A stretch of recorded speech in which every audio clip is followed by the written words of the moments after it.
আলাইকুম এভরিওয়ান। তো আজকে আমরা লাউ দিয়ে তেলাপিয়া মাছ কষিয়ে রানবো। তো এটা রান্না করার জন্য প্রথমে আমরা কড়াইয়ে তেল দিয়ে নিব। এরপর তেলটা একটু গরম হয়ে গেলে এর মধ্যে পেঁয়াজ কাঁচামরিচ দিয়ে দিব, মানে পেঁয়াজ কুচি এবং কাঁচামরিচ কুচি।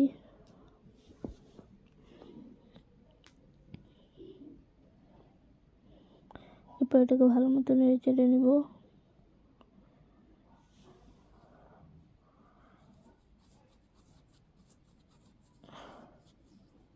এরপর এখানে পর্যাপ্ত পরিমাণে লবণ দিয়ে দিব, মানে স্বাদ মতো। এরপর পরিমাণ মতো মরিচের গুঁড়া, পরিমাণ মতো হলুদের গুঁড়া দিয়ে দিব।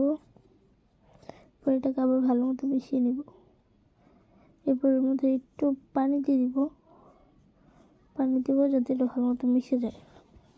এরপর এর মধ্যে মাছগুলো দিয়ে দিব। এখানে মাছের মাথাও কেটে দিতে পারেন, মাছও দিতে পারেন। মাছ দিয়ে দেওয়ার পর এটাকে ভালো মতো নেড়ে চেড়ে নিব। পরে এটাকে ঢাকনা দিয়ে ঢেকে দিব 5 মিনিটের মতো।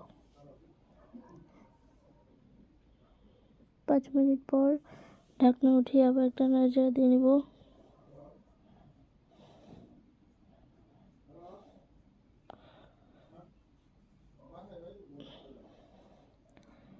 এটা এখন হওয়ার জন্য রেখে দিব,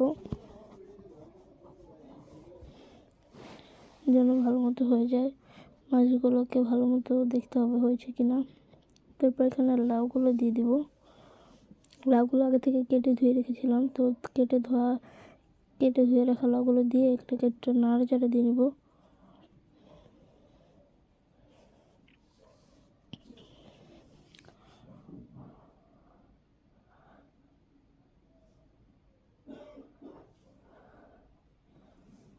নাড়াচাড়া দিয়ে তারপর আবার ঢাকনা দিয়ে ঢেকে দিব বেশ কিছুক্ষণের জন্য।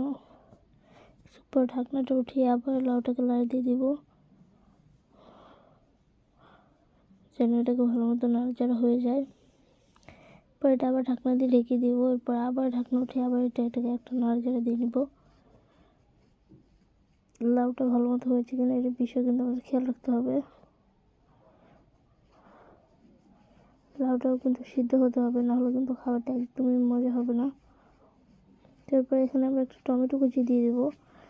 আপনার চাইলে টমেটো কুচিটা স্কিপও করতে পারেন, কিন্তু টমেটো দিলে খাবারের মজা হয়, তো সেই জন্য টমেটো কুচি দিয়ে দেবো। এরপর এখানে আর একটু পানি দিয়ে আবার নাড়াচাড়া দিয়ে আবার ঢাকনা দিয়ে ঢেকে দিব। এবারে 5 মিনিটের মতো ঢাকনা দিয়ে ঢাকবো। তো 5 মিনিট পরে ঢাকনাটা উঠিয়ে আবার ভালো মতো নাড়াচাড়া দিয়ে নিব। পানি দেওয়ার কারণে কিন্তু এবার আমাদের এটা ভালো মতোই হয়ে গেছে, লাউগুলোও সিদ্ধ হয়ে গেছে।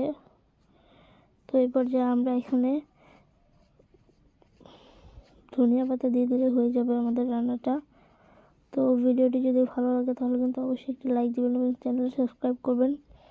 আমার চ্যানেলের সাথে অলওয়েজ কানেক্ট থাকবেন। নতুন নতুন এবং ইউনিক ভিডিও দিব আমি। নেক্সট ভিডিও আসা পর্যন্ত সবাই ভালো থাকবেন, সুস্থ থাকবেন। আল্লাহ হাফেজ।